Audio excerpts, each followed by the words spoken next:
The MYFORD University Podcast, episode 39. Today we're going to talk about the business model canvas. It's a way to build a business that actually works using one page to run it all. Welcome back, colleagues, to the MYFORD University Podcast. This is George Sloan, founder and dean. And at MYFORD University, we don't waste time with theory, and we focus on what works in the real world. So a lot of the tools and concepts and frameworks and models that you'll find on MyFordUniversity.com the focus is on getting you results. Learn it quick, learn it fast, and apply it faster. So we're going to talk about today's topic, the business model canvas. If you've got a business idea, or if you're already running a business, but things feel a little messy, or if you want a way to clarify, simplify, and, of course, execute, this episode is for you. All right, so we're going to walk through the business model canvas, which, what it is, why it matters, and, of course, my favorite part, how to use it. And, of course, how to apply it to your idea or company right away. So what is the business model canvas? Let's start with the basics. The business model canvas, or we'll use an acronym from time to time, the BMC, is a one-page framework that lays out the core elements of your business and what it does, how it creates it, how it delivers it, and how it captures value. Okay? So, it was created by a gentleman named Alexander Osterwalder, and it's now a global standard for startups, corporates, and nonprofits. Anyone serious about business. It breaks your business into 9 building blocks, and we're going to go over them real quick, and then we'll go a little deeper in a few minutes. So, number 1, it looks at customer segments, okay, who you serve. Number 2, it looks at your value propositions, what you offer them. Number 3, it looks at channels, how you reach them, and the them is customers, remember. Number 4, customer relationships, how you interact and retain them. And believe me, and I talked about this in a previous episode, customer retention is super important, because if you are going to have to go out all the time and get new customers because you're not holding on to the old ones, it gets expensive. Number 5, revenue streams. This is about how you make your money. Number 6, key resources, what you need to run your business. Number 7, key activities, what you must do well. Number 8, key partnerships, who helps you. And number 9, cost structure, what it costs you to operate. This is not a business plan, and it's not a pitch deck. It's a thinking tool, and helps you put it all together. And the great part is it can all be done in one page. So it's a very simple approach, but it gives you quite a bit of value. So you can map out your business model in about 30 to 60 minutes and see exactly where you're strong, where you're guessing, and where the gaps are. And the gaps, obviously, are things that we need to address. So, might be asking, why the business model canvas matters? Well, most people don't fail because they're lazy or unmotivated. They fail because they didn't understand their business model. They had a product, but they had no clear customer. They had a service, but no scalable delivery system. They had costs, but no predictable revenue. The BMC, or Business Model Canvas, forces you to answer the questions you've probably been avoiding. Like, who exactly is this for? Why would they care? How do they even hear about it? Will they pay for it? Can we deliver it consistently and profitably? So this tool helps you validate your assumptions, spot potential bottlenecks, aligns your team, communicates your model to investors or partners, even though it's not a pitch book, and makes real decisions based on clarity. I think what you need to understand is investors and partners, they want to know that you have an understanding of the business and what direction you're going. And this tool can help because it helps you do that too. All right, so let's look at the 9 building blocks in more detail. We're going to walk through the canvas block by block with practical questions to ask yourself along the way. Number 1, customer segments. Questions you want to be thinking about. Number 1 question is, who are you actually serving? You need to be specific. Not millennials. Try first-time job switchers age 25 to 35 in tech. That's specific. If you try serving everyone, you will end up serving no one. So ask, who has the problem? Who will pay to solve it? And are there multiple segments? Number 2, you want to look at value propositions. What are you offering, and why does it matter? This is the heart of the model. It's not just your product, it's the outcome, benefit, or relief that it delivers. I harp on this all the time. No one cares where you went. All they care about is what you can do to help them. What can you deliver? What outcome can you provide? What problem can you solve? And what can you do in a value-oriented model? So your value proposition is a critical aspect. And we've talked about, obviously, unique selling propositions usually tied to your value proposition. What's the benefit? What's the payoff? Remember, customers like talking about the WYSIWYG model, which is, what's in it for me? So you want to ask some questions. Here we go. What problem do you solve? What desire do we fulfill? What makes us different or better? Listen, people are always going to be looking for solutions that help them solve a particular problem. Whether it's to make them feel better, look better, make them richer, make their life easier, whatever it is, you need to focus on it. What is it that you're doing that's going to make their lives better? Okay, number 3, channels. How do you reach your customer? This includes marketing, sales, delivery, and support. And don't overlook support. I mentioned in a previous episode, everyone focuses on sales, but that's the front end. The back end is super important, and everyone overlooks it, and that's support, because that is what drives your retention. And retention is key because, again, you don't want to be constantly on the treadmill of trying to get new customers. So don't overlook support. Here are some questions you want to ask. Where does your audience hang out? How do they find you? How do they receive the product? Start simple with 1 or 2 solid channels, and that's better than having 10 scattered ones. You know, you're going to probably notice some overlap here. Kind of think back to when we talked about customer journey mapping. Think back to when we talked about the 4 Ps. Again, you're going to see overlaps when it comes to this stuff. These tools are all really good to use. Some may be better for you than others. Use the ones that work for you. Number 4, customer relationships. What kind of relationship are you building? Is it self-serve like Amazon, or is it personalized like a private coach? Community-based like a Facebook group? You want to ask yourself some questions. How will you acquire customers? How will you retain them? And what kind of support or engagement is expected of you? What does fulfillment look like is the way to think of that one. Okay, revenue streams. How do you make money? Is it one-time sales, which makes you transactional? Or is it subscriptions, which is more longer-term and more relationship-based? Is it licensing? Is it ads? Is it referrals? Ask the following questions. What will they pay for? How much will they pay? How often will they pay it? And is your pricing aligned with the value? Again, I harp on this one a lot. Make sure you provide value. You want to give them a solution that is profitable for you. If you do that, you've provided some value.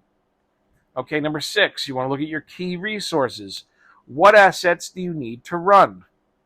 Do you need people, tools, software, patents, brand, funding? What's the critical things that have to be in the mix for your product and service to be successful and help your clients or customers? I always like to think of customers as transactional. I think of clients as long-term relationships. So there's a slight distinction that I personally make.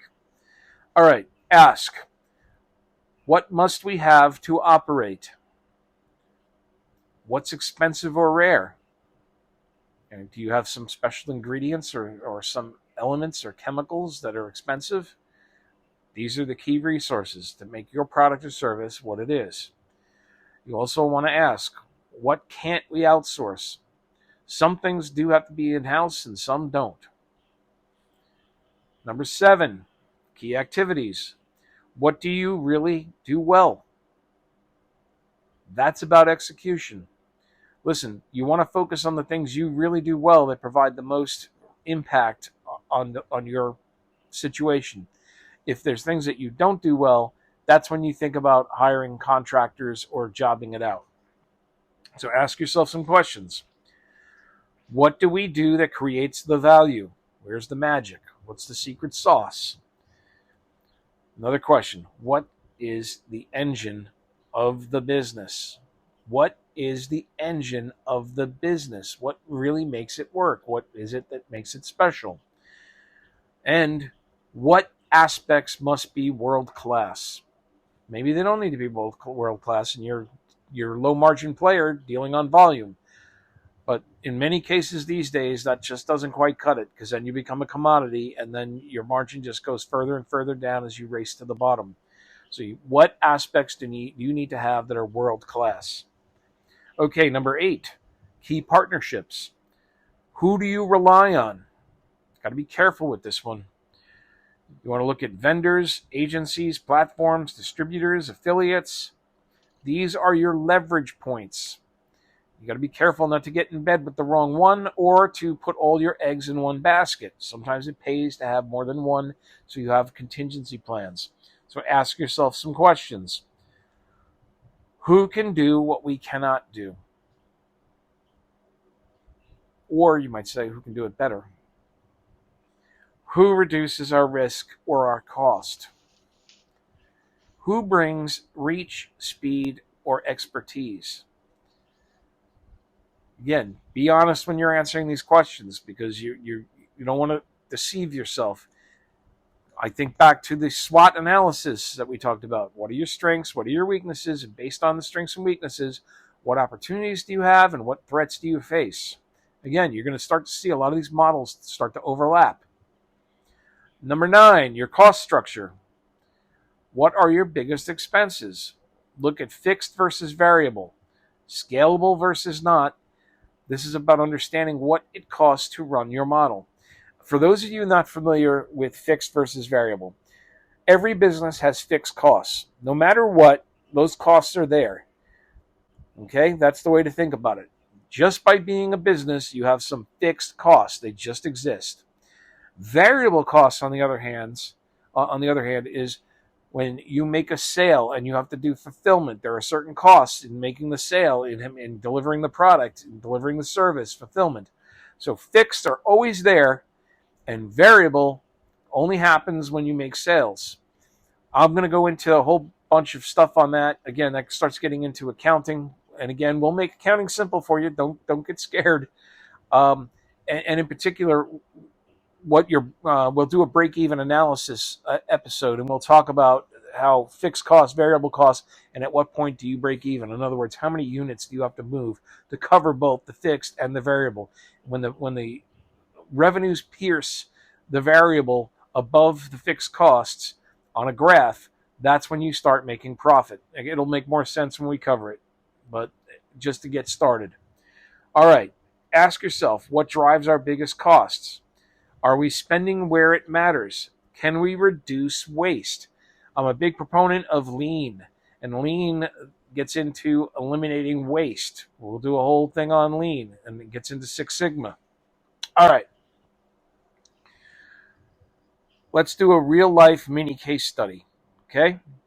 Let's say you're launching an online course to teach Spanish to travelers. Good luck with that.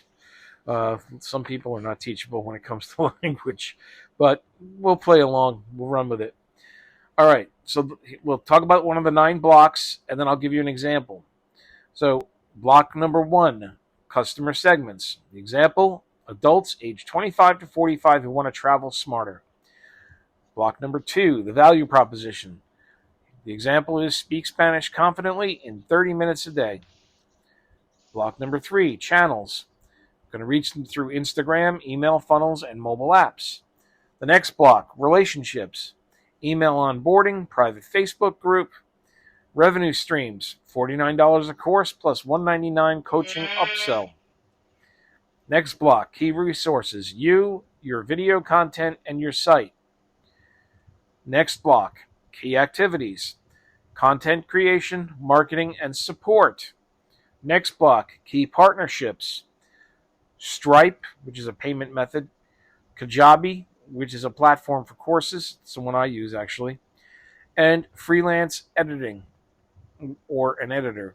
Actually, on that one, I highly recommend you look into using something like ChatGPT. It's a very powerful editor, and I'll go into a whole thing on how to use it as a editor, a researcher, an assistant. It's really, really helpful. All right, next block, cost structure. Hosting, the email platform, the ad spend, and there you go. You covered the 9 blocks. Boom, in one page, total clarity. Now, I would have analyzed it and look at it and say, where am I doing really well? Where am I, struggling a little bit? And what can I do to close the gaps? So now you can make decisions based on reality, not just theory. All right.